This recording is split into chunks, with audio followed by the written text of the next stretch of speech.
Hey everyone! Welcome to Forget Me Not Radio, the podcast where we discuss taboo topics and other issues society would rather silence. My name is Amy Dommett, and I'm your host. Today, we are speaking with Kevin Abegg from Life of Freedom Center. Kevin is a seasoned missionary, having assisted ministries in over 30 countries, including Chile, where he met his wife Claudia. During his travels throughout Latin America, Kevin came in contact with various anti-trafficking ministries through which God captured both Claudia and his hearts with the desperate need of those suffering as modern slaves. If you're not familiar with Forget Me Not Radio, you can visit us anytime at amydommett.com/podcast. There you can learn about upcoming episodes and guests, as well as support us through patreon.com or PayPal. It is through supporters like you that we're able to bring this podcast series to you. Subscribe to us on iTunes if you haven't to stay up to date with the new episodes. And if you are already a subscriber, we would love to have you rate and review us. Your feedback is important. Thank you for joining us today. I'll see you on the other side. For those of you who haven't heard, that's where happiness and beauty resides. Hey, Kevin will be there too. See ya!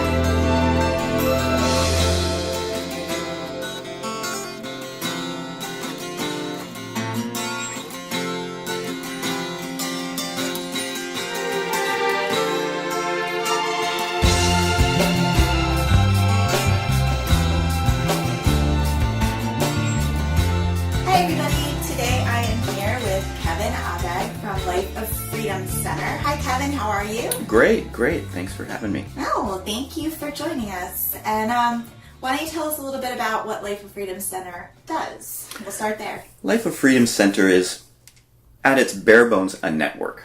We work with organizations throughout South Florida, ideally to overall provide care for survivors of human trafficking, as well as prevention as much as possible. So in a sense, bookending human trafficking, preventing those from being drawn into it by education and awareness, and then providing care for survivors on the other side.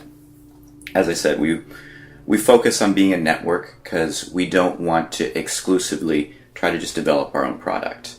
Right. Everything we have for the prevention and care, we make available to anybody that would need it or would want it, whether that's churches, student groups. We regularly have student groups that come down for alternative breaks, and we send them away with the information.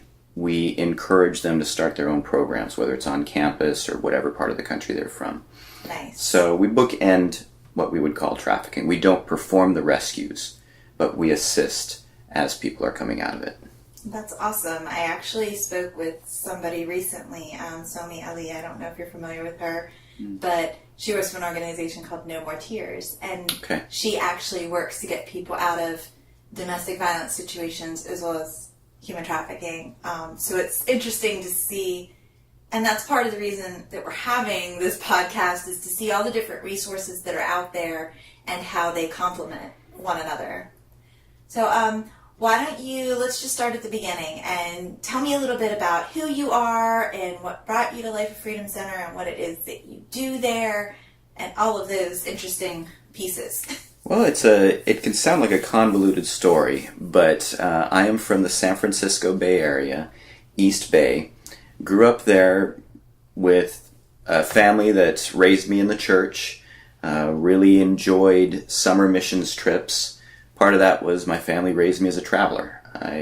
When I was an infant, my bed was often a hotel room drawer. They'd pull out a dresser drawer, and that was where I'd sleep.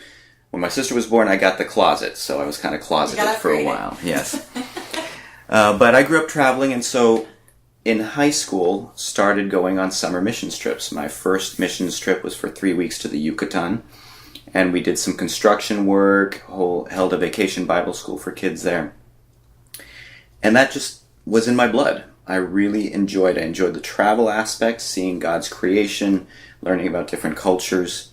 Even before I finished high school, I was saying I'm very comfortable in situations that are usually uncomfortable, where you don't know the language, you don't understand the food, you don't know how to get from point A to B. That's an adventure to me. For a lot of people, so that's awesome. It's exciting. Yeah. It's exciting. So post-college, a buddy and I decided that we wanted to see what God was doing in the world. We both felt we had a calling to missions. I studied journalism and sociology, and my thinking was I wanted to use journalism to get into what would be referred to as a closed country, countries that don't permit Christianity or there's high oppression of Christians. But I didn't have a specific place in mind. So we said, okay, let's go check them all out. And we worked our tails off after graduation, managed to scrape together $5,000, and set out for 14 months with backpacks and a $10 a day budget.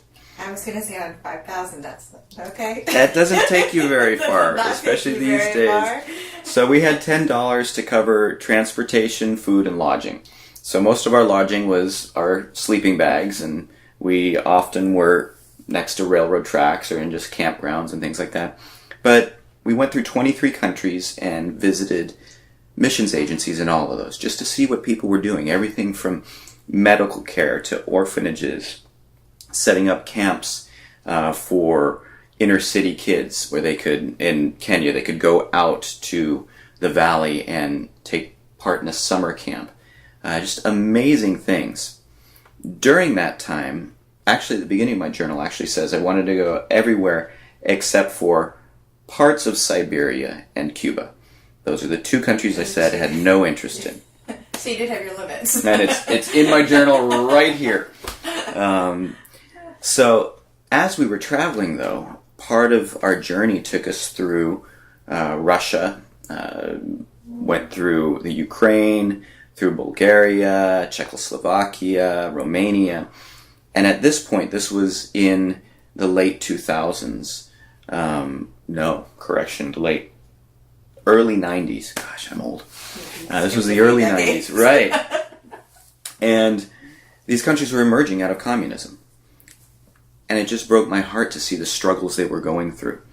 I never debated really on the merits of socialism versus our systems here, but I did see how the results of the Cold War ended up with societies, people just decimated, with no direction, with very little income.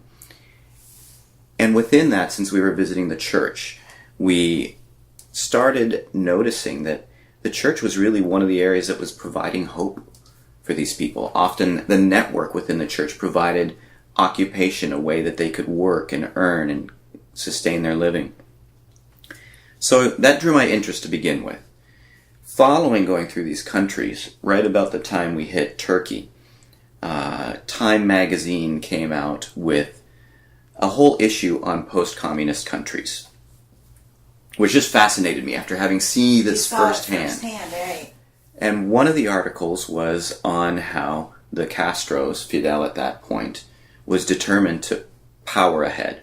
And it was entitled Cuba Alone. So read a lot about what Cuba was still going through, and after the Soviet Union falling apart, the sugar transfer no longer taking place, and that was Cuba's economy. Sugar.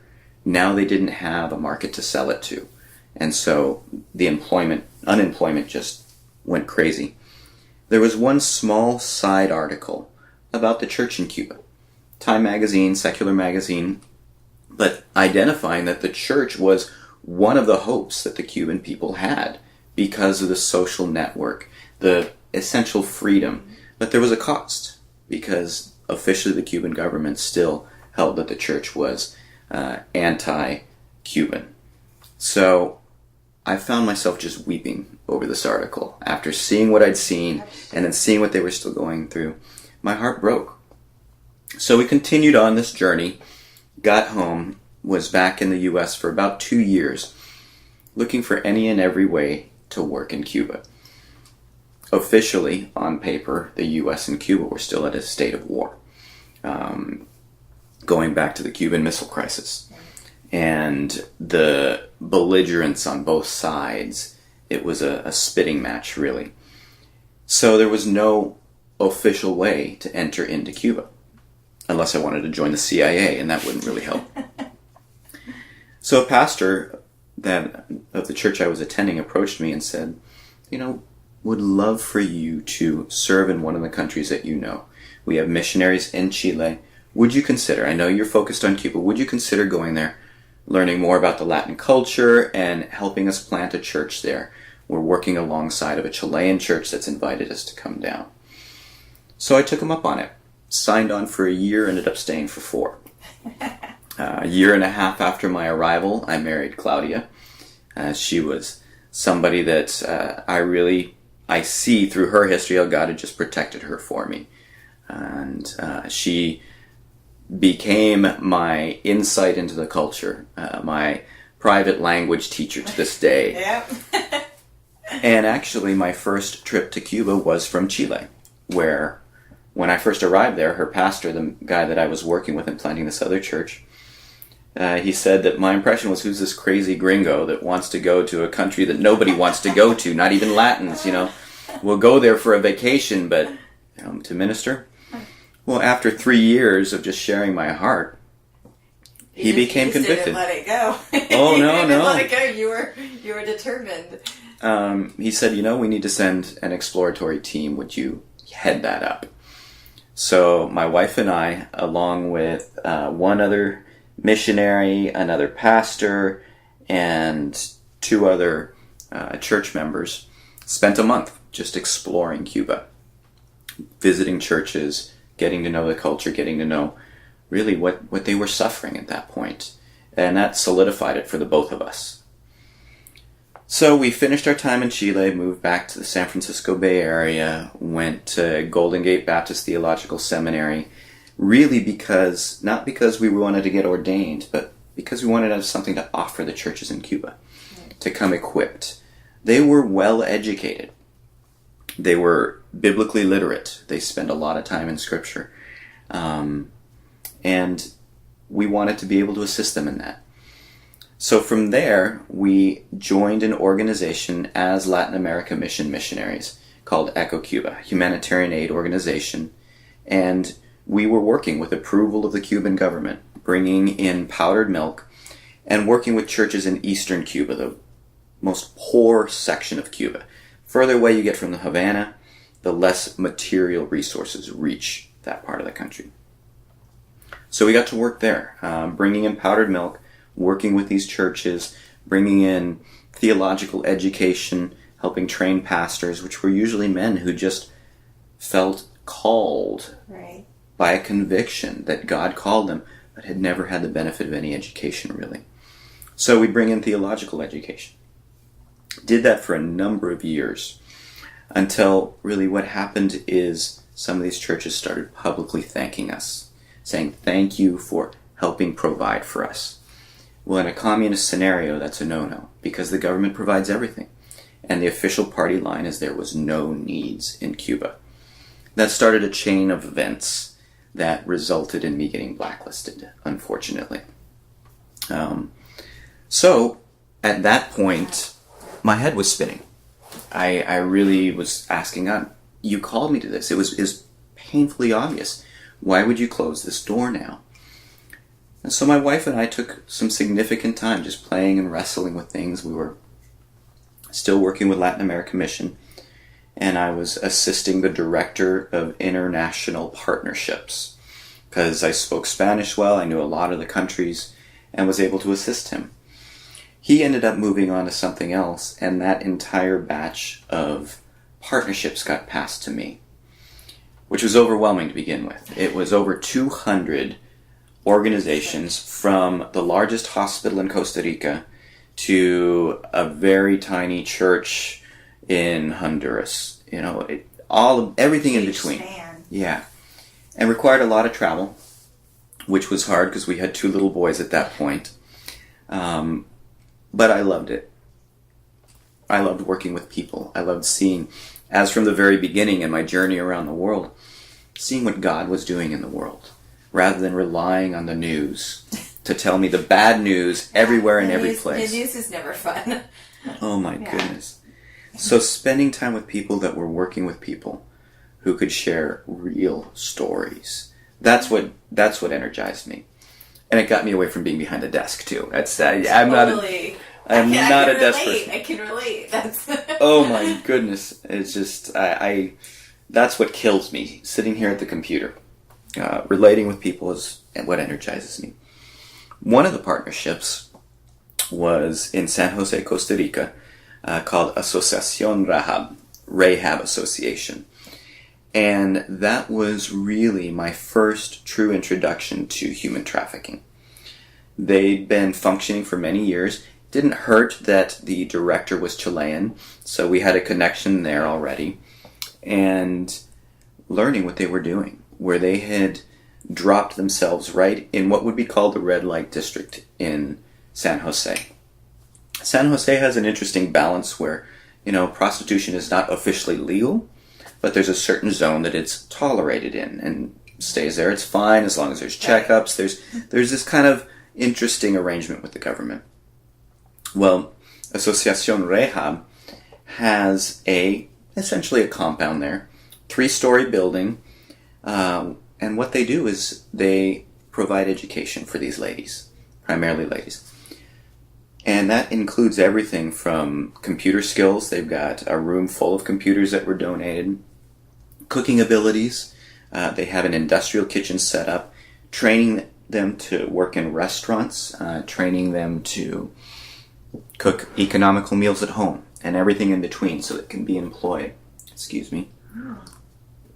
Dealing with a cough here. That's okay. So they can be employed elsewhere. They can go work in a hotel, a restaurant. There's additional job skills. Absolutely. They have a number of sewing machines. Teaches them how to be a seamstress. How to just redo clothing that people need regularly. As well as, again, provide for their families. Everything that they make is sold in the storefront there. So they've got a coffee shop. Everything that's made in the cooking classes is then sold out front. And they're trained how to manage a simple coffee shop. So everything is interwoven. And the ladies have to commit to, I believe it's a 2-year program. They still live at home. Many of them are still involved in the life. But they're getting this education for free, as long as they commit to being there. It's a Christian organization, so the gospel is part of it. They learn about a God who values them. And that's, as I said, that was my introduction to human trafficking. From where I come from, my reasoning for getting more in-depth, which I'll tell you in a minute, really comes from every individual we believe biblically is created in the image of God. And you have intrinsic worth. There isn't a single person on this planet that doesn't have intrinsic worth because they're a creation of a loving Father. Now, we won't get into the theology of sin and how that's destroyed it all, but we still carry His image. He loves us enough to pay for us, to sacrifice Himself for us.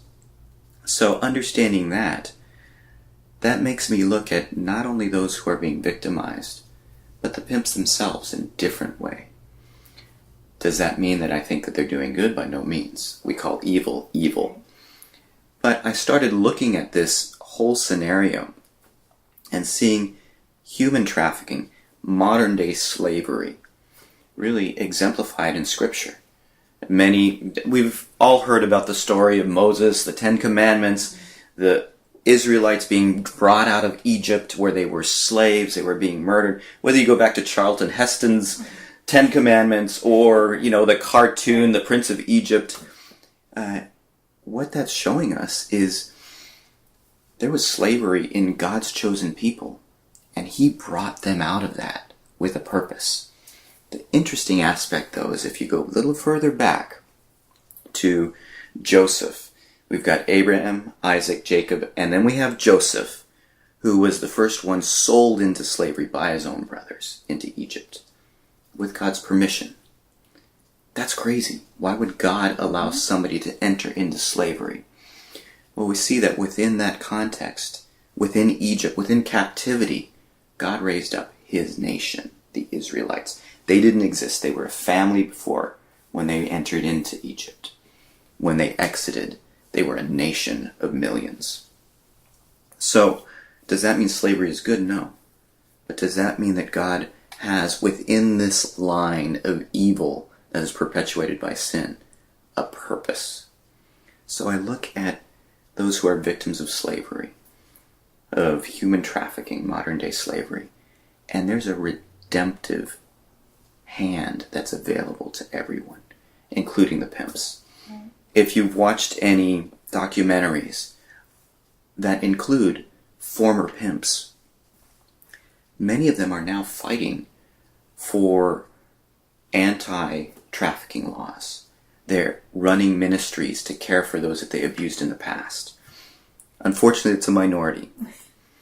But then going back to biblical examples, those who are familiar with the New Testament, the majority of it is written by the Apostle Paul, who was Saul before his conversion, a murderer of Christians. Well, I think oftentimes you find that people that experience something are those who are the best advocates for it. And maybe the best isn't the word, but the most passionate advocates for something. Because when you live something, when you experience it, when you see it firsthand, if no matter which side you're on, if you're on, maybe you were the one that was hurting or the abusive person in that scenario, or you were the one that was victimized,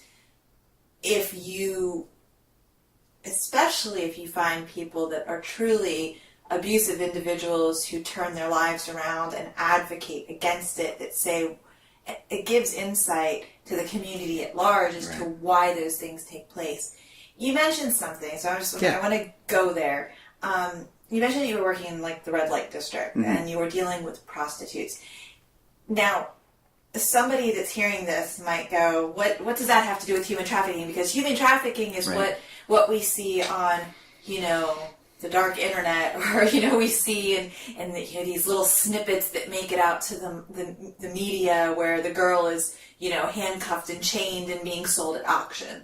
Right. It's the visuals that we get as a community. So can you delve into that a little bit more and what, because many people, and including myself, I've straight up argued, if a woman wants to be a prostitute, that's her right, I'm not really one that would want to be in that position, but there are women that choose that lifestyle because, it's lucrative and, maybe it's something that they actually enjoy. And that could be, but there's another side to it. Absolutely. And that's, in San Jose, and let me clarify first, I wasn't working directly with prostitutes. Okay. Personally, I believe, in general, somebody who's been in trafficking, it's much better for a woman to work with them. Just because there's all of the baggage. Right. Baggage is a very light term for something that's horrific. But baggage that... It has repercussions, emotional repercussions. And it takes a long time to recover from that. I was working with Asociación Rahab as one of Latin American missions partnerships, and we assigned missionaries, primarily women, obviously, to work with them. But in getting to know what they were doing and what we were doing, the concept of prostitution versus trafficking, there is a difference. However, one of the, I would say, problems we have in this country, but in Western nations, is we have no memory anymore. We don't look back into the causes of things. We only deal with what's right in front of our face. Right. And then we'll argue it until we're blue in the face, yet we're arguing out of ignorance.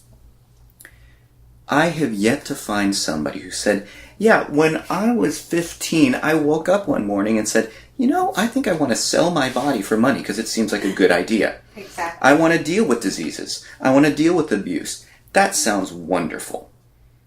Frankly, that's crap. Excuse my language, but it's just... But it's the truth. And it gets me a little angry. Not at you, but just at what we're doing in this country, where we rationalize things, but we're rationalizing it without the facts. The majority, by far the majority, of those who would call themselves prostitutes today, not trafficked, they would argue this is of my own volition. If you go far enough back into their lives, you'll find they were victims of abuse of one way or another further back. Now, if somebody is abused in whatever way, say somebody that grows up with extreme violent tendencies, and they grow up in a scenario where they were beaten regularly by their parents, it's understandable how they grew up with that anger, that tendency to hurt others. Somebody who's been abused, somebody who's been physically, sexually abused, grows up with an understanding that this is normal. Whether it's cognitive, something they can rationalize, or internalized, because their cognitive abilities haven't formed yet. The majority of trafficking victims are drawn in between 12 and 14. That's a minor as far as this country's concerned. Their ability to rationalize has not been developed. It's not there yet. There's a reason we don't let people vote until they're 18. Because supposedly at 18, and I really question this, but supposedly at 18, we're able to think through the repercussions of everything that we're doing. My wife argues that me at 40-something hasn't developed all of that myself. And I would agree that we're continuing to develop that. And having worked with middle school students for most of my teaching career, absolutely. I'm right there with you. Absolutely. They are reactive often, but have very little rationalization going on in how they process what's happening around them or what consequences are associated with their actions. And this is cyclical. I just was speaking with one of the mentors that we partner with in one of the organizations here. And for many years, she worked in strip clubs. But she was there to provide care for those that were stripping. And she said one day, actually over a period of a year, had gotten to know all of the ladies that were stripping there. It was a big cycle that came through. And one of the days, one of the strippers there proudly introduced her daughter to this lady. Her daughter, she wasn't 18 yet, but she looked like a 25-year-old. Proudly introduced her and said, "She's following in my footsteps." Well, this friend of mine knew this lady's background of abuse and everything. It wasn't 6 months later that daughter came and literally collapsed with her, weeping because her mother had been found in a dumpster dead. Now, that seems like an extreme jump. But when we're starting with somebody who believes that stripping is a way that they can make ends meet, that's a gateway, just like pornography is a gateway to other things. The majority, if not all of these strippers, are offered money for sex. This is obviously not part of the business officially, but it's where it leads to. Right. So the concept of stripping being someone, or prostitution being someone's own choice, would be like essentially somebody dealing with HIV saying, "Yeah, I chose HIV." Right. They may have dealt with whether it's unprotected sex, whether it's homosexuality, whatever the gateways that led them to a situation where they contracted HIV. Right. Drug use, all of the other ways you can contract it. They didn't necessarily choose that. Now, were there choices they could have made along the way? Different choices? Usually. Right. But when we're talking about somebody that is saying, "No, I'm a prostitute because I want to be," I guarantee, if you go far enough back into their history, there's some cycle of abuse, some sort of manipulation, something that drew them to that point where they at this point see, this is a way that I can make a living. Now, am I faulting them? No. Right. The majority of these are child abuse cases. So this is sin upon sin upon sin, and this is some of the harvest that we're reaping because of what we sowed. I mentioned stripping, pornography as gateways to this. This country, when I say pornography, most people think videos, magazines. Right. However, if you take the TV ads we have today and compare them even to when I was a kid. Yeah. Quite different. Yeah. society then would say that's pornographic. Yeah. Now, if we are super saturating our society with sex, and the statement sex sells is true, if we're super saturating our society with that, you develop a hunger. Just like McDonald's will put pictures of food you can never really get from the counter, as well as the pump of the French fry smell. Exactly. Chemically send out that smell to the surrounding area.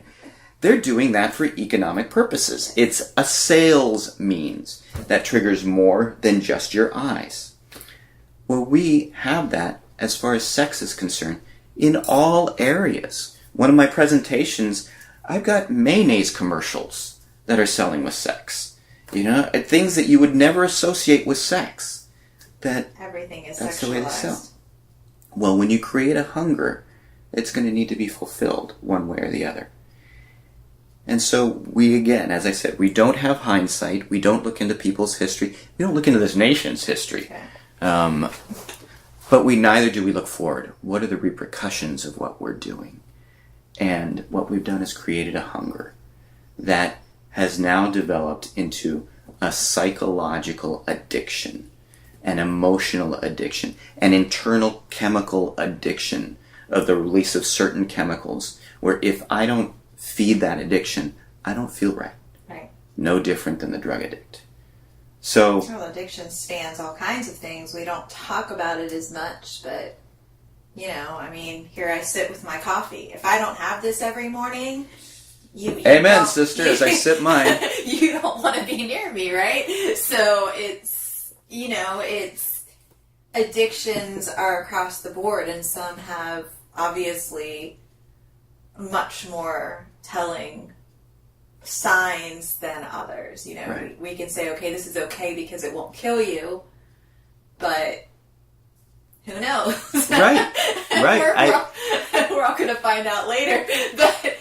But you know, a year heroin ago isn't because it will, right. or you know, absolutely. we can pick and choose what we think is acceptable and what isn't, and people will. We're going to have people that are listening to this that say, oh, you know, this guy believes what he believes because he's Christian. And I'm going to point that out because I know that there are going to be people that say that. But yet, I just spoke to someone, like I said, a few days ago, who works in this same field and has talked about very similar issues. And she's Muslim. Right. We're looking at an actual societal issue. One of many. Mm-hmm. But it is something that does not get the attention and the discussion that it deserves because it's not a comfortable topic.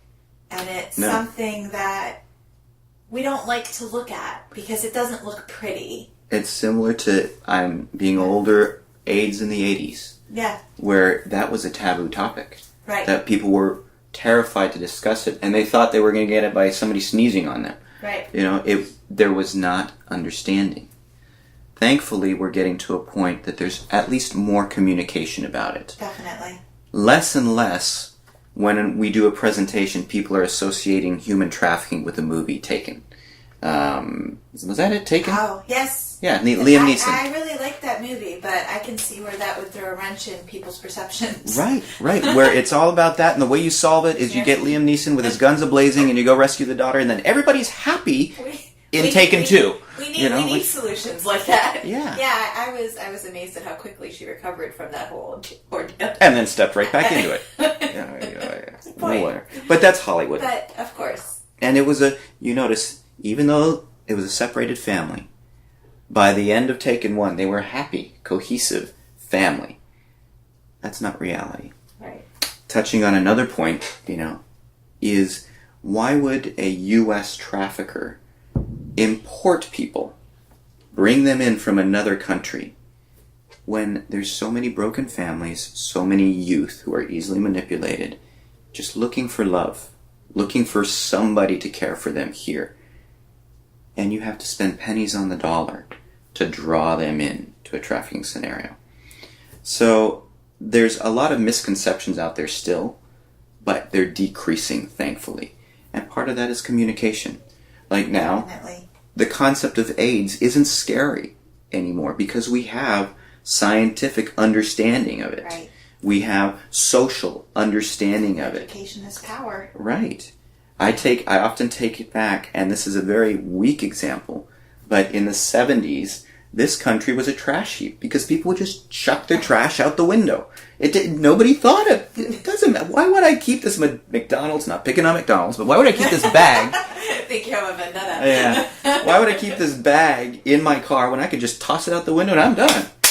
Well, the roadsides started looking like trash heaps. Right. So when I was a kid, they started these silly little commercials of Woods the Owl. Give a hoot, don't pollute. I remember Woods the Owl. I forgot about him. Yeah. Not that far behind you. Within a generation, that had changed. Where kids were scolding their parents for chucking stuff out the window. So we can change. The education of AIDS changed the understanding of that. The education of what is prostitution, what is trafficking, and really, what are we doing to this country psychologically as far as sex is concerned that's leading to this? I guarantee that'll be changing over the coming years because we're starting to see the repercussions. Just like the trash piling up alongside the road, we are seeing individuals, families, young men, young women completely destroyed because of this addiction to sex. Another lady that I will be talking to in the future is working a lot with pornography, and it's the new addiction. Yeah. And, you know, just the conversations I've had with her and the statistics alone, you know, I will leave that for that interview and that, but they're mind-blowing even to me. And I keep saying, nothing is going to shock me anymore. And yet I am constantly shocked by something. But all of this goes hand in hand. And a conversation I was having with her in discussing, doing the interview was, she said, we have a lot of tie-in. She goes, I can't remember the statistics off the top of my head, but she says the violence against women. And she actually went and found all the statistics so that she could send them to me. But, it's all interchangeable and it all overlaps, and it is a much bigger issue even here in the States and here in South Florida than I think many people realize, because it's just human nature that if we don't, I used to joke about somebody I knew. I won't say who it is, but I used to say, she can believe her own lies because she can talk herself into it, because that's how she survives. She creates the lie and she tells herself enough that she can thrive on that lie. And I think we do that as a society. We don't, for the longest time we didn't want to see or talk about the pets being abused. And I still have people that have written on Facebook. It blows my mind. And they put, please, if you're going to post pictures of battered women, battered pets, and something else, just unfriend me now. Well, turning a blind eye to it doesn't change it. It doesn't solve the situation. So let's talk more about human trafficking. Okay. I want to go back to that is the topic, right? That is the topic, but that's okay, because you know what, it all goes together. So, and I think it's important for people to see how it all goes together. And over the course of these podcasts, I think that they're also going to be hearing from different people in different areas, and that all of it comes together because we all keep coming back to these same talking points per se, and they're not talking points. That's the irony in it. But let's go to literally a very, very base level of human trafficking. What, if you had to define simply what human trafficking is, what would that be? It's somebody being taken advantage of by force, fraud, or coercion. If we break human trafficking down into the two largest components in this country, it would be labor trafficking and sex trafficking. Now, there's a huge growing market for organ trafficking as well, which is just another scenario. But our focus would be labor and sex. Now, those can be interlinked as well. I mentioned earlier that why would somebody import someone for sex trafficking when it's so prevalent here? It's so easy to draw a young woman or man. 7 out of 10 are female. That tells you something. Yeah. 3 out of 10 are male as well. It's not just a female victimization. Right. But why would you pay to import somebody? We get a lot of that, especially in South Florida, the importation in Asian massage parlors. There's an acceptance of that. Now, one of the horrible repercussions is there's legitimate massage organizations, massage therapy, but the massage parlors across this country have popped up everywhere, primarily Asian because it's recognizable. And it's very easy to bring somebody into the country under false pretenses, usually. Hey, I can get you a job as a nanny. I can get you a job as a waitress. I can get you a job as a secretary. It's a bilingual company. You can learn English there. Wonderful. I'm going to earn enough to support my family at home, and after a couple of years, I can bring them to the U.S. and they can get jobs. Sound too good to be true? Usually it is. So they're brought into this country, and then they simply remove their passports. Usually they're from countries where you don't trust law enforcement at all. So who are they going to run to? They go to the police and they're fearful, not only of simple deportation, but abuse. So they're captive within a free country. Some of them could, if they understood the rules, walk right out the door. But again, they don't speak the language, they're not familiar with the laws, and so they're captive. And they now are subservient to their captors. And I think that's a really important point that you just hit because, you know, a constant, and again, it's something that came up in a recent conversation, but I guess even a police officer had asked, well, why didn't she just leave? And obviously, as an advocate with domestic violence, that question is just overdone to pieces. Yes. Why don't you just leave? Why didn't she just leave? But when you're talking about human trafficking, now you have a completely different group of people that can be affected. Obviously, it's not, you know, all of them, but that can be affected. But you have an entire different layer here of cultural understanding. And, you know, I know for me, when I try to understand that concept, I grew up here, and there are still places here that I find scary, and I don't understand the culture, and I don't know how I'm supposed to act when I go there, and you find yourself bustled or, you know, bumped around, and you don't know how to maybe perhaps act. When I first came to Miami, I joked all the time that it was culture shock to the 10th degree. Yeah, I've been here 13 years. It still is. Now I kind of know how to maneuver, but still, yes, there are still things that I just have not gotten used to, and it's just cultural. It's not necessarily a bad thing. It's just a not understanding, not knowing how to, you know, to traverse in that territory. Right. So when I think about perhaps being sent to Asia or India or the Middle East and being on my own under the control of someone and having to, that's mind-blowing to me. And you're coming from a background where you can, in most situations, trust the local authorities. Exactly. Someone else dropped in a foreign scenario like you described with the background of the last group you go to are the local authorities. You have no repercussion. You have no way to deal with the situation. So, let's talk, we're talking about other countries. You mentioned some of the promises of a new job, the promises of money to support the family, which perhaps they don't have, and is greatly needed, and those opportunities aren't available. But what are you looking at? Like, how do traffickers get people here to the States, and then what kind of situations do they often find themselves in?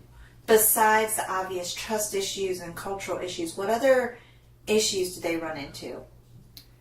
Well, there's fear. Just plain old base fear to begin with. First of all, their world's been turned upside down. From the beginning, with this offer of something amazing. And that's both internationally, all the more, but locally as well. We've dealt with ladies. Actually, one of my closest introductions to trafficking was somebody promised a very similar thing to what we're talking internationally. only she was from Oklahoma. One of the ladies that I worked with who was assisting me in projects, blonde hair, blue-eyed, had spent lots of time in Latin America, and so attended a Honduran church here in Miami. Stood out like a sore thumb. All of these Honduran abuelitas that are there. Well, she walks in one day, and there's another Midwestern girl, looked very similar to her, who spoke no Spanish, with all these abuelitas trying to talk to her.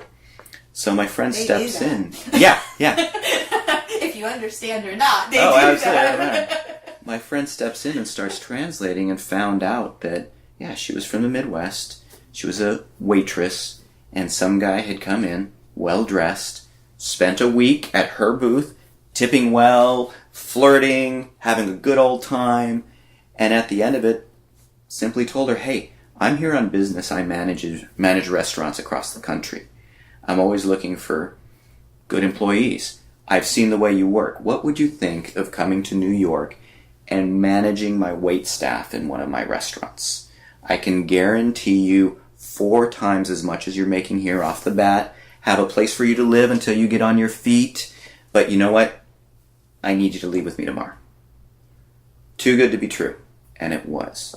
She spent the next 2 months being trafficked up and down the East Coast, landing here in Miami at a local hotel where she finally had a chance to run. Now, that's not that far-fetched, though. No, it's that's the irony. We have recruiters in this country absolutely daily recruiting people at their place of work and offering them bigger and better opportunities. And oftentimes those pay out in big jobs, and so that's not like that crazy of a scenario if you really think about that. And it's the same pattern used internationally. I have an opportunity that will take care of you and your family. I'll take care of all the details. You come with me. Now, one of the worst scenarios and one of the entrapment scenarios is where they get the person, you have to pay for your airlines and for your documentation, which isn't too far-fetched to think through, but then they get here, and on top of that, they show them a document, say, you're indebted to me this much. Here's how the interest is piling up, and I'm only paying you this percentage. This is documentation against you for this local government. Again, it's just another shackle. It's like added. It's like the immigration fraud down here. Yeah. Which is where, again, we've talked about education. Even education of those coming into this country. Giving them an understanding of laws that protect them. Exactly. If you are abused, there's laws to protect you. And actually, that can help in making you a permanent resident here. Right. So, don't hesitate to yell, scream, kick, blow the whistle, get out of that situation, because there is protection for you in this country. Is it perfect? By no means. I was going to say, and that's a big issue right now. Right. A separate issue that a lot of people, it's coming up again and again in the circles of just, abuse in general. Mm-hmm. Domestic violence cases and immigrants and calls being lowered to the helplines for fear of deportation. Right. Right. Which is a sad, that's something we need to deal with here. And we need to deal with that argument internally, because both sides are arguing their perspective and not trying to help the victim. Exactly. And our focus definitely always needs to be on the victim, as far as I'm concerned. But, whatever your argument is, we can argue until we're blue in the face. It doesn't. Right. Ultimately, there are leaders that need to make those decisions and hopefully do so with the best interest of victims in mind, Well, again, that gets back to our nation and really the short-sightedness. Yes. Hindsight doesn't exist and foresight doesn't exist. It's here and now. And what can I do? And until we get past that, until we get to a point where we're looking back at our history, at the world's history, we're not going to be able to logically look forward and see what we're headed towards. Exactly. And whatever your political perspective is, it applies on all fronts. Definitely. That we're walking around with blinders. And that is the truth. And the more ingrained we get sometimes in our own thoughts, then the more we forget to look outside of that box. And that's something that I'm constantly screaming, is that, and it's been used. This is not by any means, something that I came up with. I mean, but the walk a mile in her shoes is a perfect example of that, where it's being used constantly, is being able to take yourself out of the perspective of the world that you live in, whatever, little microcosm that is, and put yourself into the shoes of somebody else in the world they live in. Because, the perception, the perspective, what they're going through, what they've experienced, what their background is, what their culture is, all of that plays into the situations that they find themselves in. And, random, right. Amy statistic, but, I should just say, a lot of them are not there by fault of their own. Like you said, this is not a choice that they made. Perhaps choices led to it, but it's not, they didn't say, oh, I want to be a victim of abuse. Right. I want to be a victim of sex trafficking. I want to be in forced labor. People don't make those decisions. Right. Let's talk about, and I think this is really important, and it's something that I've seen just recently. I'm sure it's been around for a long time, but you've had people that don't think that human trafficking is happening here, and they don't think that their kids are susceptible to it. They don't think that it's an issue. They still hold to the fact that it is like from Taken. Some girl goes to another country and she does what she's not supposed to, or these girls are kidnapped only, because they live in, X country, but not here in the United States. Right. Nobody's kidnapped here in the United States. Nobody's forced into anything here in the United States. Nobody's lured in, or if they are, it's because they're runaways, and, and there's a lot of misconceptions, some that might be based on facts, obviously, but a lot that perhaps there's a lot more to it, so. Right. Well, especially here, the way youth are drawn in, it's a no-brainer. We make it, again, simple because of the appetite to begin with, and because of our perspective of quote-unquote love. My tagline is, youth these days don't fall in love. They fall in love with the idea of being in love, way before they fall in love. Because we promote that. Whether it's Disney movies that they grow up on, where you have to go through this struggle and there's always some horrible situation or misunderstanding, but love will triumph in the end. Or just our pop music, our movies, our video, our anything, TV commercials, where there's something wrong with you if you don't have that special someone in your life. Whether you're 3 years old and playing around in the nursery, or 23 years old, there's something wrong with you if you don't have. The older you get, the more that's wrong with you. Absolutely. So we've primed our kids to be perfect targets. And as I said, general age, average age, 12 to 14, drawn into being trafficked. Now the reason that it's so easy is because they're all looking for that first love. And it doesn't take much for a handsome young man, maybe a bit older, to meet somebody at the mall, at the amusement park, at the coffee shop, anywhere, and just flirt a little bit, flatter a little bit, make a few nice comments, and that heart is 20 miles down the track, headed for the goal line, even though he's got completely other intentions there. He or she. We've got female recruiters and traffickers, but we've made it very easy. So parents that are ignorant to this, and frankly that's what it is, it's ignorant. There's plenty of things I'm ignorant of as a parent of a 12 and 13-year-old. But this is a life and death ignorance of kids these days. If we're talking about the proliferation of this, I literally could order a young girl up to my door with measurements that I desire, hair coloring I desire, in timing that rivals a pizza delivery. Wow. It's that prevalent. That's, yeah. And, I'm covering a number of topics here, but those that we would call prostitutes in Miami, the majority are under 18. Because the buyer is doing the same thing that a buyer who wants to barbecue a steak over the weekend will do.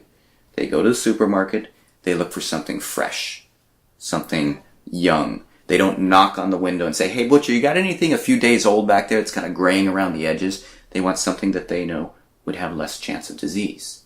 So that pushes the market lower and lower. And it just keeps going. And it keeps going. So the recruiters who are making lots of money off of this, for the pimps, it's a whole industry that surrounds it. The recruiters are trying to get as young as possible, as attractive as possible. Bodies that look older, but are actually younger. Now again, we go back to our commercials, whether it's makeup commercials or anything. Hey, make yourself look like a movie star even though you're 7, 8 years old. Get your daughter into modeling even though they're that age. Now there's nothing intrinsically evil with that. However, what message are we giving our youth? Yeah. I just saw a picture this morning. For the life of me, I can't even remember what it was, but it had a little girl that was dressed up to look identical to some famous photo, a recent photo of somebody, and this is the representation of a strong, independent woman. And then, isn't it just adorable how she represents, at 5? Right. And it's like, what? We're putting lipstick and dressing her up in a suit and telling her that we're teaching her and any child that sees that this is the representation of a strong, independent woman. Absolutely. And the irony is when you look at that, I consider myself a strong, independent woman. I look nothing like that. And there are plenty of women out there that do not fit that, right. description. Right. But we do play to it, sadly. And we have apps and we have everything absolutely. where we can add makeup and we can, And that we think about our advertising. The concept behind advertising is you have to create a market. And so the market that we're creating is insecurity with who you are. Yeah. Unless you use product X, Y, and Z. Exactly. Unless you look like A, B, and C, you have reason to be insecure with yourself. Yep. Well, all of the messages that were fed, now the parents have been fed that message all their life also. They're dealing with all of that inner turmoil and they're projecting on their kids. Well, I don't want my kid to feel like an outcast. So I'm going to give them this. I'm going to make sure that they're that. I'm going to make sure that they fit in this way. Yep. And this goes back, and this is my own values as a Christian. That person is intrinsically valuable to the very beginning, from the beginning of their lives, because God loves them and He's made them. Now they're worthy of understanding that they are strong, worthy, that they've been equipped with everything they need, including the struggles. I'm dyslexic. Nobody identified that until a Spanish college professor said, "Hey, you should go get tested for dyslexia." Well, thank you very much. After elementary school and high school, you've already beat the struggle, right? But what that did, I believe, and the Bible tells us we're given gifts, but God also withholds certain gifts. I was withheld the ability to read normally, to memorize normally. What that did is that equipped me in different ways, taught me to survive and strength. Exactly. Definitely. And so as we're looking at these kids, if we don't understand that they have intrinsic value, despite what I see, despite what they see in themselves, giving them that understanding that they are capable and sadly, of so many things. We're doing that in schools as well. I don't want to go down a rabbit hole, but with my background, it's a common frustration. I was working with a young girl, and she brought me her IEP, and she said, they said I'm special ed. And she was so hurt by that. And I was like, what do you say to a child that's just been labeled, because they can't keep up with the norm that's been set, that is, right. whatever. Again, just my opinion, that is just beyond the reach of most students and their ability to learn in different ways. And I told her, I said, honey, we're all special ed in some way. Every single one of us has something that we are not good at.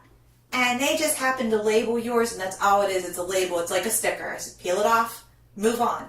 I said, because we'll find a way around it. And these kids are getting bombarded from every direction.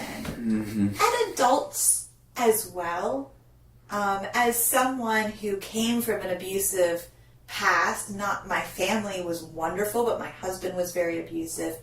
And when I came out of that, how I saw myself directly correlated with what he had told me for years.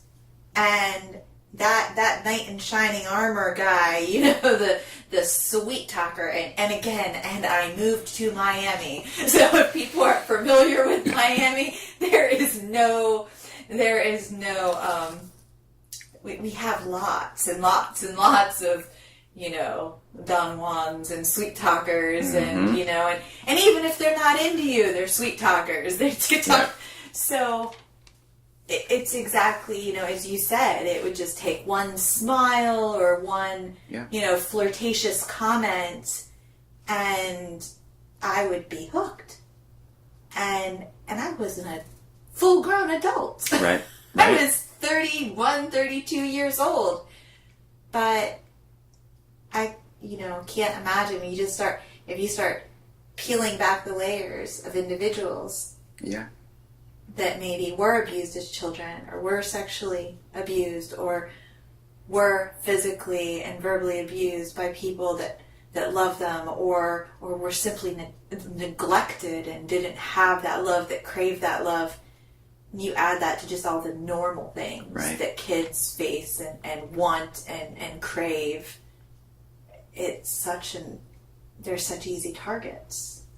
And right now, the general statistic of trafficking is that only 1% of victims are ever identified worldwide. Wow. Now, that's the identification of your trafficking victim. Now, if we back that up, especially into sex trafficking here in the U.S., very few victims ever self-identify, which is similar in domestic violence. Right. Because they believe the lie. Well, this person really loves me. This person really has my best in his mind. This person only did that because I screwed up in this way. I'm at fault. So when you're unable to self-identify, even when somebody walks you through the scenario, there's very little hope unless the rest of society is looking for you. Yes. Is looking out for you. But right now, our society is structured so that we draw people into trafficking. For everything we've mentioned, the sex, the self-worth, all of that, it's just a slippery slope that people slide into it. We talk about single moms here in Miami. Young, attractive single mom. Ended up pregnant because she was attractive. Some guy liked her and did what he wanted, and now she's got a child. So she's juggling that to begin with. Still figures, I've got a body. I can go to a strip club. The strip club has contracts that are set up so that these people are not employees of the strip club. It's set up because then if you're fired, there's repercussions, legal repercussions. They're not employed by the strip club. So it's set up so that they have no means of bringing anything against the strip club if something happens. Well, they get there, and then again, the guys that are at that strip club have an appetite already. Right. And they want to fulfill that appetite. So, after a number of nights of being offered significant cash just to do something extra, okay, I can see how I can solve some of my financial problems by doing that. They do that. Well, the buyers aren't the only ones at the strip clubs.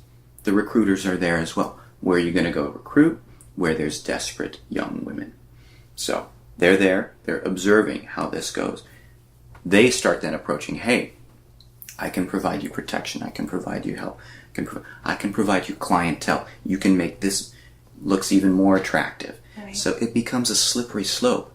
All of this, if we back it all the way up to the buyers, if there were no buyers, if there's no money flowing, really this wouldn't exist. Back it all the way up to the buyers. That may have been some 12-year-old who got into dad's magazine collection, was introduced to sex that way. This is what sexual relationships are about. Instead of a traditional concept of what sex is about. What it is. It's for recreation, he finds out. It's done in this way. That leads up to this buyer who's now offering, who may even decide this is the way I can make money as a pimp. Right. So it's a slippery slope to draw these desperate people who have vulnerabilities. That's another key word in trafficking. Taking advantage of a vulnerability. Whether that's the abuse that we've discussed as a young man or woman, leaving them vulnerable now for others to abuse, or financial vulnerability, emotional, relational vulnerability. All of those are ways that somebody can take advantage of that.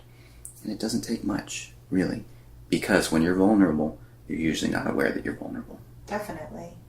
And it's an easy place to be, depending on where life has taken you. Mm-hmm.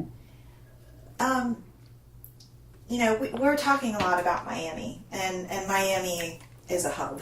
I mean, I'm not saying like as a hub. It might be for human trafficking, sex trafficking. I don't know, but it's number 3 in the nation. Okay, so it is a hub. But it's a hub for people. There's transient. Almost everything in this tri-county region of South Florida is, for vacationers. It's a tourist destination. It brings people in for major events. And you can, everything here. Now, being from, the middle of nowhere, I grew up in the middle of nowhere, and I still get to go home sometimes. Where's your nowhere? In Pennsylvania. Okay. And I'm careful. Beautiful part of the country. Yeah, it's very nice. You miss hills, I imagine. Country. I miss hills being down here. I miss hills, I miss fall. I miss the mountains. Yep, my wife and I were right there. I don't miss winter, and I love being close to the ocean.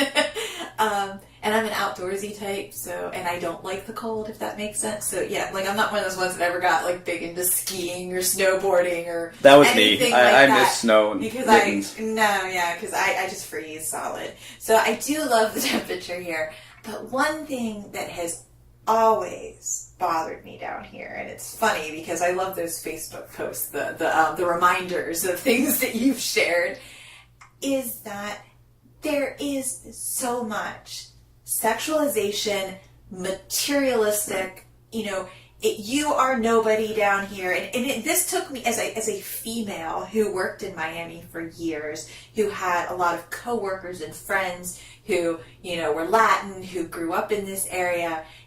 Those girls grow up in high heels. They're in heels before they can almost walk. I don't wear heels. I don't straighten my hair. I almost despise putting on makeup. And I was told that wasn't okay by many a person. And to this day, sometimes I'll still go to Miami for something, and if I find myself on Brickell or South Beach, I'm like, wow, you don't belong here, because I know how much of a clash I am in the culture. Right.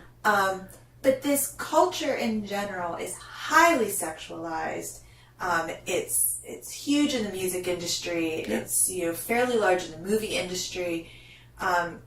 There's a lot of components down here that it's interesting aren't necessarily, you might not even know they're happening. Right. But they are.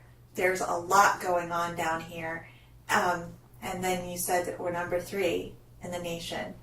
Does all of that go together in any way, or is there it absolutely does. I was going to say, what's the difference between, say, down here and Oklahoma or the middle of nowhere, Pennsylvania, or upstate New York? What? In terms of availability, it's across the country. You can stop at the smallest truck stop across the nation, go online, and you can find somebody. So it's the definitely difference, rampant. yeah, the big difference between big city and small town is the market. There's a much larger market here. There's more money to be made.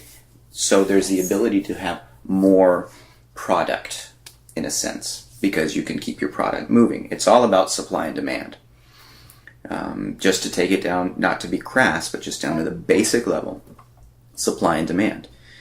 Sex trafficking, human trafficking, has surpassed the sale of weapons. The only thing larger worldwide is the sale of drugs right now. And it's closing in on that. Because you sell drugs, they're out of your hand. Generally, with sex trafficking, you sell over and over and over again. Competitive business. One individual, this is horrific, but 20 times a day. Wow. Now, just going into the trauma and psychological aspect of that, we understand the horrors of rape. This is rape 20 times a day for years on end. Now, if we're talking about any sort of psychological syndromes that come because of trauma, this is something that is deeply rooted and hard to recuperate. Anyways, I digress. Back to Miami. Miami is a hub for many reasons. I come from San Francisco Bay Area, Silicon Valley. This is the Silicon Peninsula, where there's more plastic surgeons in Miami than anywhere else. People come from all over the world for plastic surgery. Buses and... Butts. Buses and Butts and butts. On billboards everywhere. Yes, exactly. Everywhere. Mm-hmm. I understand there's reality TV shows about it here. I mean, it's just... And that goes back to our image. You know, what is the image that we're promoting for our youth, for our adults? It's bad to grow old. If you look like you're getting old, you are. Well, I believe very differently. I believe, scripturally, again, there is a crown of wisdom that's called gray hair. My hair is very slowly turning gray, but there's wisdom and experience. Tying into why youth are easily manipulated. It's because they don't have the life experience. They haven't had some of the knocks, or just learning from being alive longer. So, yet we will dismiss anyone who's getting up there in ages because they can't relate. They don't understand it. Well, I'm sorry, again, that's crap, because that person has how many lifetimes more experience than this young person? And is able to look over, again, the breadth of history, of their history, have an understanding of world history in a unique way that a young person wouldn't. So anyways, Miami is fascinated with youth, as this country is, but here even more so. So we tend to be a culture that is mixed. Miami is, we talk about, from what I understand, we're the third year running the rudest country on the road, or rudest rudest state on the roads. Now that's a combination. We've got retirees down here who drive 20 miles an hour. I always say it's just because we collect everybody's bad drivers. We've got all over the world. I mean, every law from Latin America, they just bring it here. Exactly. And we'll throw out licenses right and left, or just forget it. I mean, I understand that a third of Miami is uninsured. So, and many of them don't even have legit license. Right. So it's a crazy place. It's a mix. It's exciting. It is. My wife and I, like I said, we miss hills, we miss mountains, we miss winter. But we love that we know a number of Chilean restaurants that we can go to right here and enjoy really good Chilean food. And you have that for so many cultures. Right. I never had Cuban food until I came here, and I'm addicted to Cuban coffee, Cuban food, Cuban... You go to Denny's here and you can get Cuban food. I mean, is that right? Exactly. So it's a crazy place. Right. It's also a place that's had a hard time in developing. 70s and 80s, drugs flowing through Miami. In many ways, modern day Miami was built on that era. Definitely. I'd highly recommend for anybody who's interested in Miami to see the documentary Cocaine Cowboys. It's an amazing documentary, and there's multiple, what are there, 2 or 3 of them? Yeah, I think there's at least 2, there might be 3. It's a great history of how that all went down. And it describes the reason Miami is the way it is now. And many other cities around the country. You could do the same for New York and LA. But Miami in particular, as so many drugs flowed through here, and people became rich, corrupt.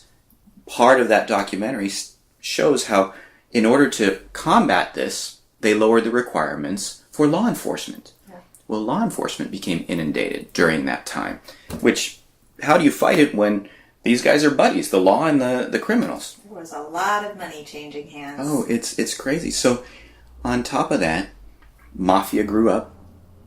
International mafia. There's areas of Miami that we know that are run by the Russian mob, run by all different mobs, and they manage the trafficking in that area. Because, getting back to trafficking moving up on the scale of illegal enterprises in the world, you can make a lot more money off of that than by having to smuggle in drugs, sell the drugs, and then just have nothing else. Yeah. You just recruit domestically. You enslave domestically, whether that's psychologically, which is more often than not, or physically, which does happen. And you sell over and over and over again. And you don't even have to advertise, because the appetite is already built in our society. And our government is very slow in learning about this. One of the things that grieves me is right now, because trafficking is becoming a buzzword, there's money being thrown at it. There's people getting into it because there's money being thrown at it, as opposed to seeing it as a calling, seeing it as something where, again, this individual has intrinsic value and they need to be saved. So it's all tied in. And we as a city, as South Florida, multiple cities, we're in a very awkward time right now, where we're understanding the horrors of trafficking.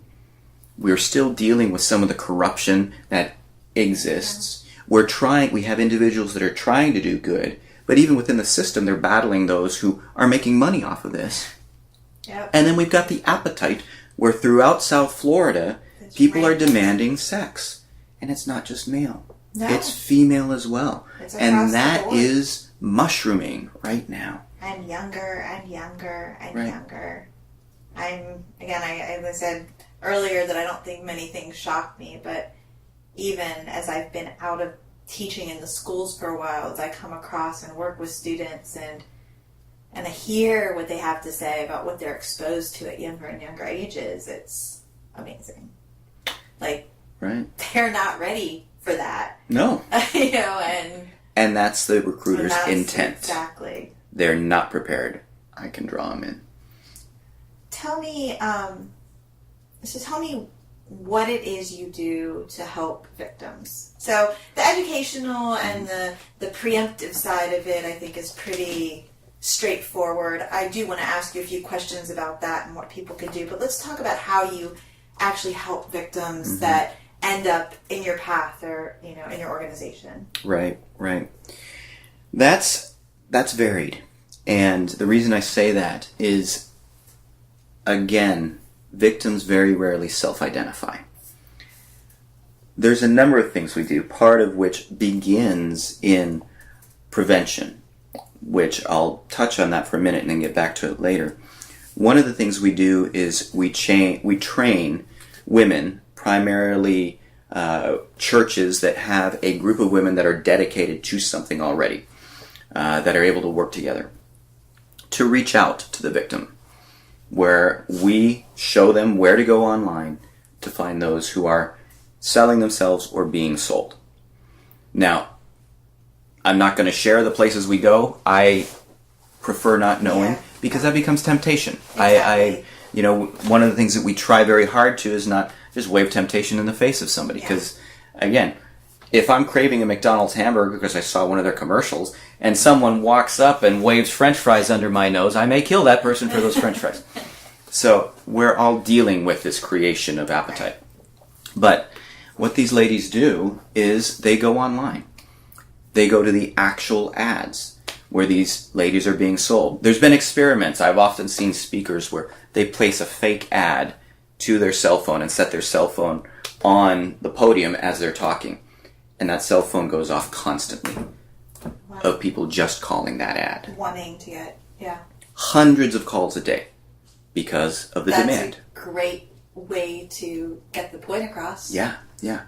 Hundreds of calls a day. So you imagine these ladies often don't answer because they're busy, which means when they go back to their voice messages, they've got 30 voice messages.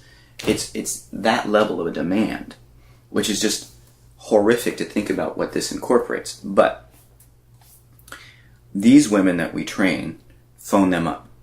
So say they get 200 calls in a day, all asking for the same thing, all treating her as a piece of meat.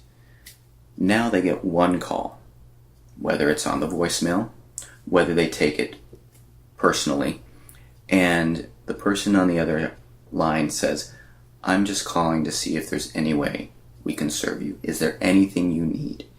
Is there anything we can do for you? We want to pray for you, but we've also got means to help you. Did you know that there's programs out there to help you with education? That if you wanted to, right now, we could have somebody pick you up and take you to a safe place. That's just an introduction. We've had some of these outreaches where the ladies leave just messages, leave the phone number, instruct them, just write this number down. If you ever have need, call this number. 3 weeks later, somebody phones the number, said, hey, I got a message from this number. Is this true? Right. Connect them with a counselor, usually online phone counseling to begin with. Just start talking with them. And we've seen one recent, a number of months ago, a phone back, connected with a counselor, found out that she was recruited, but now she's in a situation where she can't go back to her family, she says, because they wouldn't accept what she's done. That my mom believes I'm a prostitute and won't talk to me. Got online with the mom. Explain what trafficking is. Gave the mom an understanding of what happened. Just as we would a soldier coming back from Afghanistan, understanding what they went through, right. Helping their family relate to, this is why this soldier is having all of these issues now. Helping the family understand. That's huge. Buying that lady a bus ticket and then getting her up there and getting the family counseling. Now, admittedly, these are rare. But this message is spread on hundreds of cell phones. On top of that, we have a program that tracks these numbers. So as these teams come down from different universities to receive a week of training on an alternative spring break, which is one of the things that has just gone nuts, because teams from all over the country come down to do the training. They take that back. One of the numbers, they register what they're doing there with our system. And a number that was here in South Florida 3 weeks ago may be up in Cincinnati next week. And it just helps us understand what's the movement of some of these people, where they're being transported. And also to know that this person's already at least had the possibility of receiving one of the messages. So this is going to be a repeat message. So it's working together, and that can result in a rescue. But it results in at least people beginning to understand there's at least one person out there who's not calling you for the reason you're advertising yourself, but calling you because they believe you're worthy of rescue. You're worthy of something more than this. That you're in a vocation where the more experience you have, the less value you are in the future.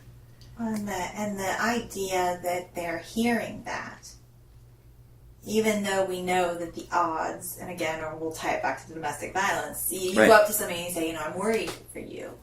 I'm concerned about you. I don't believe your relationship is a healthy one. And the odds of that person going, oh, really? Tell me more. Right. They're more often not insulted. Yeah, exactly. Very slim to none. But the fact that you've expressed that concern, they will remember that forever. And I tell people that all the time. And they say, well, how can I help my friend or my daughter? They won't listen to me. I'm like, they're not going to. Right. And if you keep pushing, they're going to push you away. Right. So let them know you love them. Let them know you care. And then when that person is ready, not only have you planted the seed that relationship is not healthy and got the wheels turning in their head to where they might actually seek out more information, but they know that you're a safe person to come to whenever they do make that decision to leave. And this is very similar to that, even though it's strangers doing the calls. You know, this individual is likely very isolated from people that truly love and care about them. So knowing that this isn't a normal situation and somebody is concerned about me, I think that's just a wonderful thing. That in and of itself. And you know, I didn't realize you guys did that. And I didn't realize that you worked with families as well. And even though it might be, you know, that there aren't a lot of stories like that, you know, it's, again, people having an understanding of where that person is coming from, their friends, family, loved ones. I still have family to this day that have blatantly said to me that I should have just left, and why didn't I just tell them that I was having problems and I should have just left. Right. So, I mean, and it's a different situation altogether. You know, but there's many similarities. There's a lot of similarities, and thankfully you told yourself lies. Like You were convinced of something for a while, and when you finally start dawning, this may not be good. All of those previous conversations start making sense. Exactly. And just knowing that, you know, I just think that's such a huge thing to help families and friends to understand how to interact, because even once they leave, as with domestic violence, probably in a lot of cases much worse, I would think, with human trafficking, just because it's not just one individual that's destroyed you, it's maybe hundreds of thousands of individuals. Yeah. You trust no one. The trust level is, exactly. Right.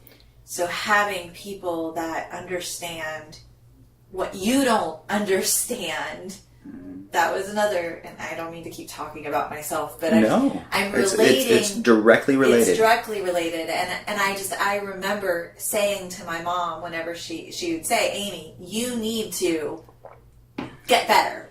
Or you need to, you know, get help. That's your past. It's over. You're not with him anymore. And I was like, I know that. Rational me knows that my behavior is not on par with quote unquote normal behavior.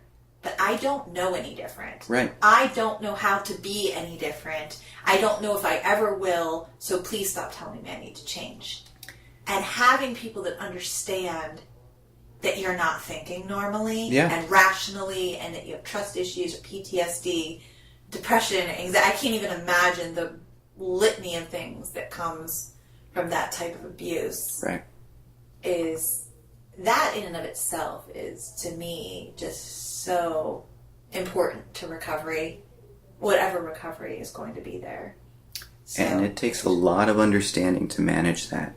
That we actually, for a number of years, provided client care directly through mentors. Right. And one of the requirements, they had to do 9 weeks of training. Now, our mentors aren't counselors. They are not social workers. They're generally just women who want to care for these survivors. I refer to it as dirty discipleship, because it's stepping into the mud and understanding that a survivor's mentality, especially when they're just initially getting started, is one that there's two categories of relationship, the abused and the abuser. And I'm done being the abused. Well, there's no other category. It's like an on-off switch, because that's all they've experienced. Right. So somebody that's doing the mentoring has to understand that.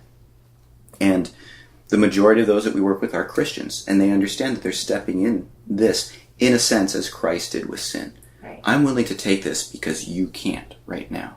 You don't know anything different.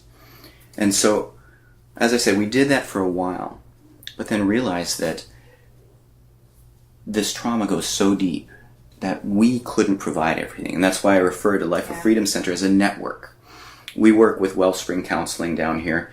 We work with Glory House, which is a residency facility for adults. We work with Christie House, which is another facility for minors.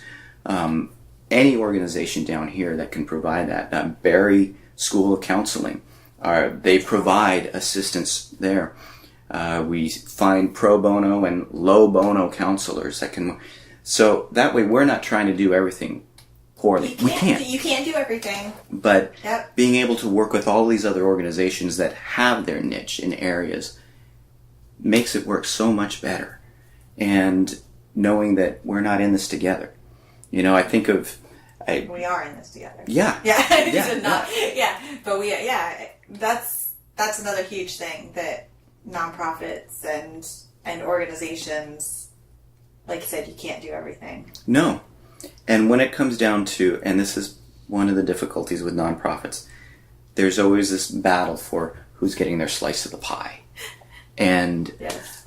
Right as of this point, I've been with Life of Freedom Center 3 years at this point. George has been doing it for going on 7, I think. We're a nonprofit that we survive off of donations. We survive off of individuals who believe in what we're doing. We're not grant-oriented, so we're not battling others for that. That way for that reason. And I see the benefit, and I don't disparage them that by any means. However, when there's strings attached, or you build up and then the next year you have to fight for that grant to keep building, you run into trouble. You know, whether it's a change of administration and so the grant structure changes, or even locally because another organization is doing something more impressive than you are and the money gets moved over there. Right. Exciting. So, and the fact that you mentioned the no strings attached, and I think that's something that I never realized before I got into the world of nonprofits. And I think that's something that probably many people don't realize is that, you know, when you get grant money from, especially federally, state, county, anything that has a government oversight to it whatsoever, and even foundational grants that are coming from foundations and maybe people that have left behind money to be used for a certain cause, there are often many strings attached, and they're specific to you must do a program in this way for these particular people on this particular timeline, and there's a lot of rules attached, which not that oversight is a good thing, right, but it often hampers the work that the nonprofit is doing because in order to have the money, you have to change your mission, your vision, your programming to fit what that grant wants. And so it's making that decision, and it, you know. And understanding with nonprofits, there's all gamuts. And again, because there's money involved, there's all types that will set up a nonprofit. And sure, it may be officially nonprofit, but that doesn't mean nobody's making money off of it. Most definitely. I mean, there are many out there that are making lots of money. Absolutely. Absolutely. So I'm a firm believer in healthy boards. Now, you can set up a nonprofit and not have a healthy board. But that's something that, if you're setting up a nonprofit, you know, again, going back to Proverbs, wisdom is found in the counsel of many. That doesn't mean the counsel of anybody or any, but many. Having a number of people who are educated on whatever it is you're trying to do, who are wise in general, looking at their personal life. How do they manage their life? Are they committed to this? Or are they just a name on a list? And are they willing to challenge you if they think there's a wrong direction you're going? I've been in organizations where the board is the Achilles heel. It is the reason that things fall apart. In others, that it's a lifeline. So, even in supporting a nonprofit, you know, I recommend that people get to know those who are running it. Most definitely. And get out there. With Life of Freedom Center, we invite everybody. Check us out online, find us, you know, Facebook, and come to one of our events. See what we're doing. Get educated. That's one of the biggest things that we do right now. We've been in multiple elementary schools here, invited by the school district. We're a faith-based organization, but we make it so that it's not in anybody's face. Our reasoning for doing this is different from how we go about doing it. We care for the individual because they have intrinsic worth. Whether that individual understands it's because God created them or because they're a human being. We'll work with them. That's fine. And getting the opportunity to educate entire senior high schools where this is now 500 students that are going out with an understanding of how to care for their friend. guaranteeing that within those 500, there's multiple people who are being groomed or being sold nowadays, especially here in Miami. It's happening. Which is a sad number. And again, that just draws back to the point that it is happening. And, because you're kind of at the front end of this podcast thing, I do want to make a point. And I am honored to be here. Well, thank you. But I do want to make a point about that. That's the reason that, that we're doing this. That's the reason that this podcast even came into an existence, is because, not because we want to talk about the gloom and doom or that we want to be negative, because none of the people that I'm talking to have that gloom and doom mentality. Right. We're not victims. We're not people that wish to stay victims. We're not people that like to nurture and cultivate a victim mentality, as I like to call it. But we're here because we want society to know that these things are happening. And even though they are often stigmatized or taboo or things that we would rather look away from because it is more comfortable. Who wants to think about that? Who wants...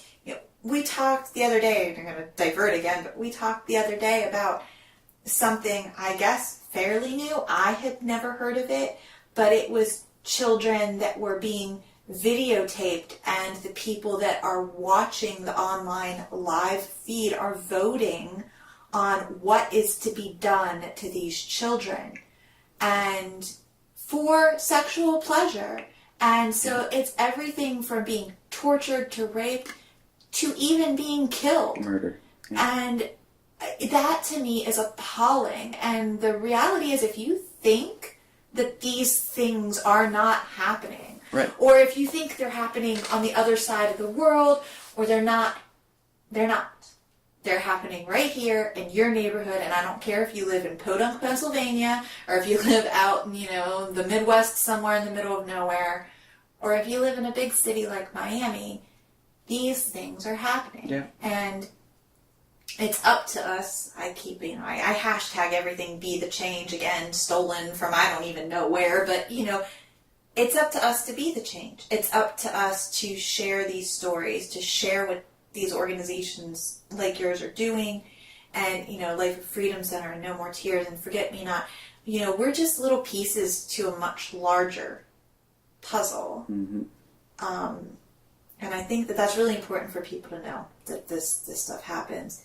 It is. And this is modern day slavery. We can't forget that. I don't disparage the history of black slavery in this country by any means.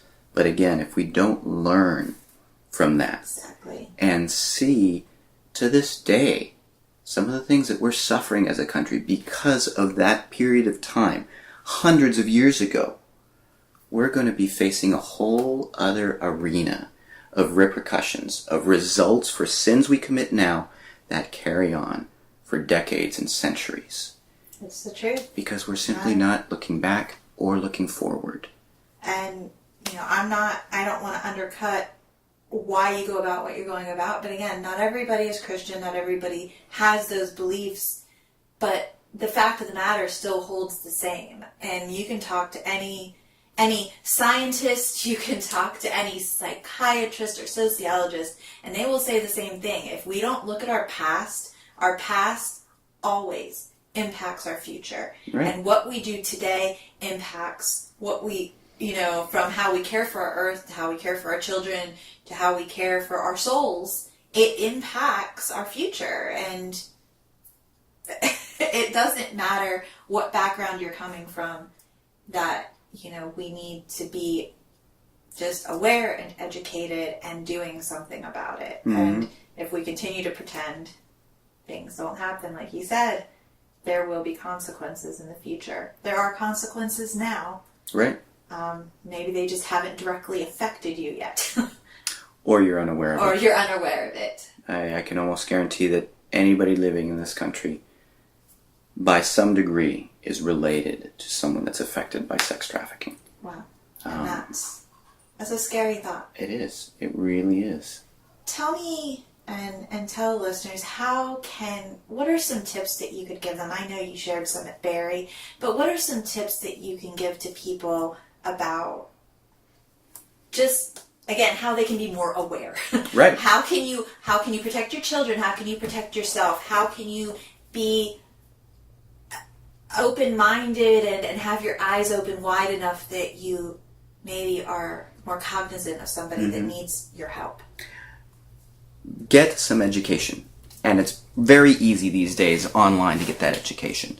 If you want, come to lofcenter.org, and we have what's called boot camp. That is just free for everybody. Nice. It's based off of a Polaris training. Now, Polaris Project, they've now changed their name to the Human Trafficking Hotline, I believe. They've actually officially done that. I've seen it. But you can always look them up, together. Polaris Project. They're the big boys on the block. They collect all the information. They manage the Human Trafficking Hotline. But this training, it's a series of 4 video trainings. You don't even have to do the quiz. We offer this for free to everybody. If you're going to become an advocate, we make you do the quiz. But if you want to just learn, go there, run through the 4 trainings, and understand what human trafficking is. Understand some of the red flags to look for. What we do with all of our awareness programs, whether it's in the elementary schools, whether it's a community organization, anything, churches, anybody that wants to get trained, we'll walk them through an hour, as short as an hour. I did a training for one of the orphanages, local orphanages here, for the staff to know. They only had an hour, so compressed it into an hour, just so they knew what red flags to look for and then how to respond. Some of those, if you think about anyone who goes to a clothing store, everybody goes to a clothing store at some point. Thankfully, since I got married, I don't have to buy my own clothes. My wife takes care of that because I'm a disaster if I do it myself. But these people who are selling the victims, they are preparing a package. Just like if you're going to sell something on Craigslist, you want it to look the best you can. My wife just sold a mixer. She made sure it was cleaned up, looking nice. She could tell the buyer what it has. These pimps are doing the same thing for who they're selling. So being able to recognize some of these red flags, whether you're visiting a department store, whether you go to a beauty salon, whether you go to a fast food restaurant, if you happen to live, you can recognize these red flags. Including simple things like someone who doesn't make eye contact with anybody, who doesn't socially interact at all, who's not in control of their own finances, who's very submissive to another individual, who often will be significantly older, have no family resemblance, and be controlling of them. They may or may not show physical signs of abuse. They may or may not be branded, and that's as we talk about branding cattle for ownership. A lot of these pimps brand, whether that's a physical burning or a tattoo of a name, a symbol, a dollar sign, as in I'm for sale, dollar sign, barcodes, things like that. Being able to recognize these. Now the training that we provide a list of these sort of things to look for, and then to know what to do with it. So say you're a cashier at a Marshall store. Not highest end, nothing that you really need to do a lot of education for, but knowing what to look for in those that are passing through your stall. And this is something that wherever you're working applies, or as a client, somebody that visits a store, recognizing these scenarios. My wife, before we had an understanding of this, had a scenario it was either Ross or Marshall, she was buying clothing there, and noticed a younger woman with an older man, no family resemblance. So you could say, okay, adoption or something like that, and go with that. But realizing that this lady was totally submissive, didn't make eye contact with anyone, that the man was pulling the clothing out, generally risque looking clothing, handing it to the woman. She'd go in, try it on, come out and show it, and he'd give it thumbs up or thumbs down. And she just rotated through. At checkout, he paid for everything. She stayed behind him. No eye contact with anyone. And then left. Imagine if an employee, or all employees there, were trained to keep an eye out for that. And then know it's as simple as calling the anti-trafficking hotline. And then they would walk them through a diagnostic of the situation and then be able to communicate with local law enforcement who are trained in trafficking to respond to this. As opposed to, I don't know what to do, I dial 911, a beat cop shows up who has no idea of trafficking, right. and, oh no, we just had an argument before we came in the store. Okay, domestic situation, I can't deal with this, goodbye. Exactly. So just becoming educated on those scenarios. And again, we provide that online for free for anyone, or go to Polaris Project, and there's a wealth of information there. What can parents do to protect their children? Just some basic. I know there's a lot of information out there, and I assume this is also on your website, but just a couple key things to... First of all, know who your children's friends are. Very rarely do youth instantaneously change their peers. Their peers are their comfort zone. They may have fights with them and argue with them, but in typical youth fashion, 24 hours, they're back to best buddies again. Know who your children's peers are. And if there's a sudden radical change, pay particular close attention. If possible, make your house the center of congregation. Get everybody over there. Make it a fun place to be. Be aware of who they're communicating with online. One of the primary recruitment grounds is online these days, because you can be anyone online. You can put any picture on Facebook. Video games. My kids are big. I've got 2 boys. They're big into video games. They're regularly communicating with people, but they're trained. They know that this person who has this face there may be somebody completely different, right up the street or in another part of the world, may have nefarious desires, and understanding that not everybody's evil. Not to make them paranoid, but to make them wise. And I think that right there, thank you for even saying that, because I know a lot of people, the reason they don't want to have these conversations is because they don't want to be a helicopter parent, or they don't want to make their kids scared of the world, and they want their children to learn to be independent and not clingy. But you can educate Absolutely. And not create that paranoia simultaneously. Our goal with our boys is before they leave our household, generally the end of high school, going off to college or whatever, before they leave our household, they're men. And what that means is they can diagnose situations, even situations they've never experienced. Now, that doesn't mean thinking everybody's the devil by any means, but having an understanding that until you know someone, you don't know them. And even when you know them, you want to be wise about that relationship. So we're training them. We give them, we say in this house, enough rope to hang themselves. You know, they've got freedom online, they've got this and that. Yeah. They're monitored. Yes. They know that the web's open to them, as it will be when they leave home. Exactly. But right now they're under our roof. And I discuss with them where they've gone, what they've seen, what they understand. If we talk sex education, my boys are 11 and 12. Now, they're homeschooled. We, missionaries, we move around at times. Right. We've chosen homeschooling really so we can pour into them what they believe they need, that they won't always get. The majority of education, reality, is from peers, especially when you're away from home 9-10 hours a day. You're being taught by teachers, but their education is from peers. Education comes from the street. Exactly. Yeah. And our kids have their peers. They have fun with them. But what we get to do is help them understand how the world really works. And as they explore relationally with people that they know, with people that they don't know, with new experiences, with broadening where they can go, what they can do, and then debriefing them on that. But knowing that beforehand, they're able to analyze a situation to a certain level. Getting back to sex ed, my older boy was bugging me to understand where babies came from when he was 8 years old. And, I put it off. He didn't need to. We went out to lunch one day, and he couldn't finish his meal when I explained it to him. He just put it down and said, "Oh, that's gross."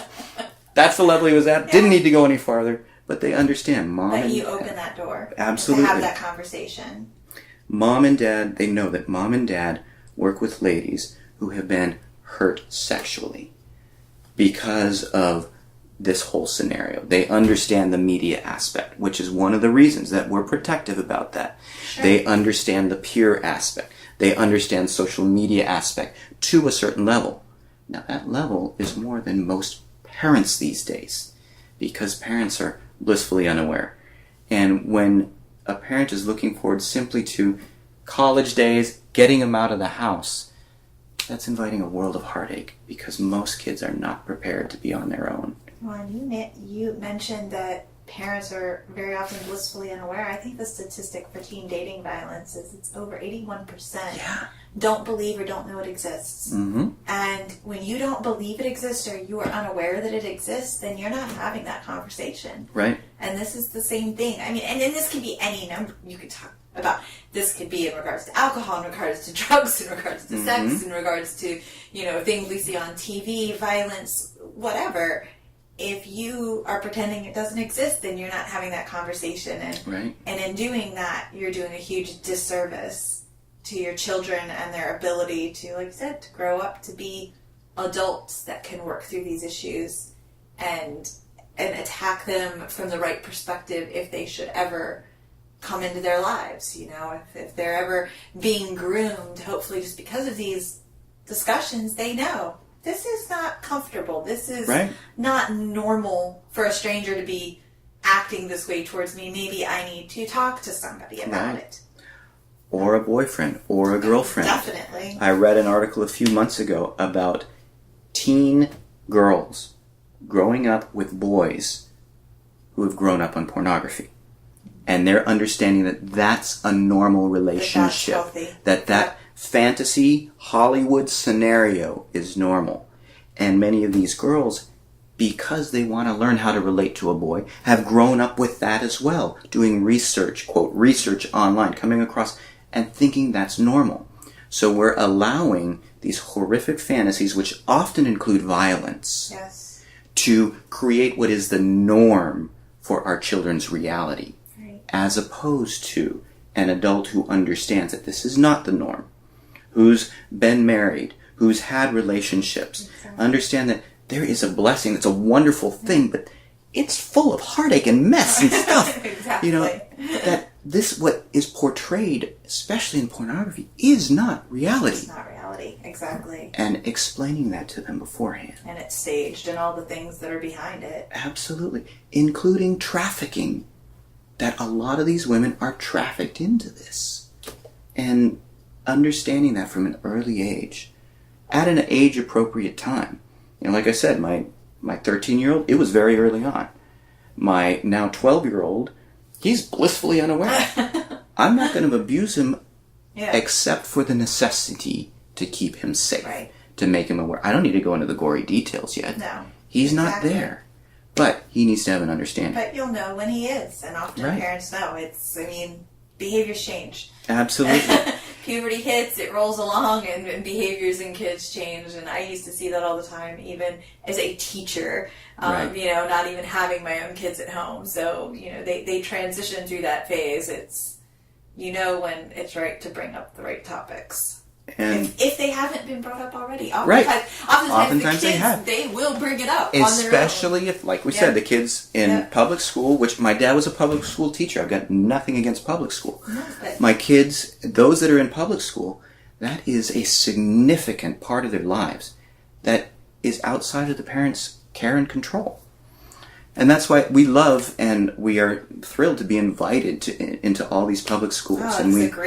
It's a great stage to reach a huge number of students. We use a video program called Chosen, which is developed for elementary school students and actually focuses on a high schooler and a junior higher being drawn in. It's very simple, 20 minutes. Our presentation is such that it educates kids to know what to look for. It's something that we do in churches. It's not offensive to anyone. We've used previous and other documentaries which kind of push the edge a little bit and can open some Pandora's boxes that maybe these kids aren't ready to have open, that they don't need open. But what I tell parents and what I tell the schools, if kids are aware of sex to begin with and aware of the potential for abuse in sex, then this is a program for them. and it's something that we can do.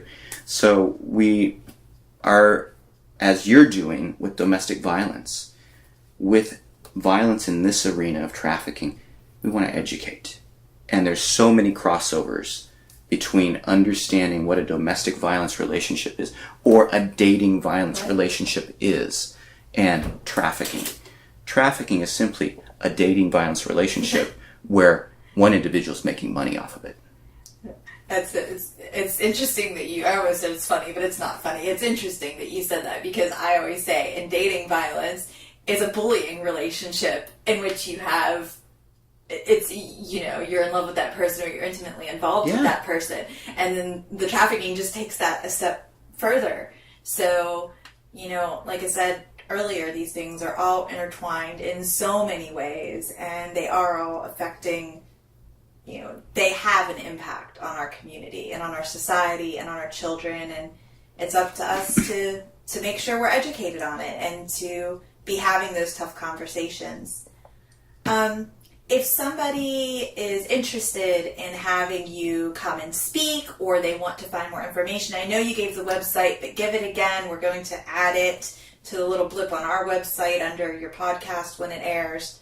But give them some more information about how they can get in touch with you, how they can reach you to find out this information. Sure. We're the Life of Freedom Center. You can find us on Facebook. Look for Life of Freedom Center. Online, the web, you can find us at LOF, Life of Freedom, LOF Center, CENTER.org. And there you can request speakers. You can do the boot camp, as I mentioned. You can learn about volunteering. We actually have volunteers in California. We have volunteers in the Midwest. We have volunteers in Texas who help us with a lot of the online presence, who start running their own programs there after doing the training. We're not strictly Miami. We are throughout the country, and anybody that has some spare time, we can find a way that you can help out. Much more, if you want to dedicate some time to learn to become an advocate, whether in your local schools, churches, student groups, anything. Women's groups, we have a lady in California.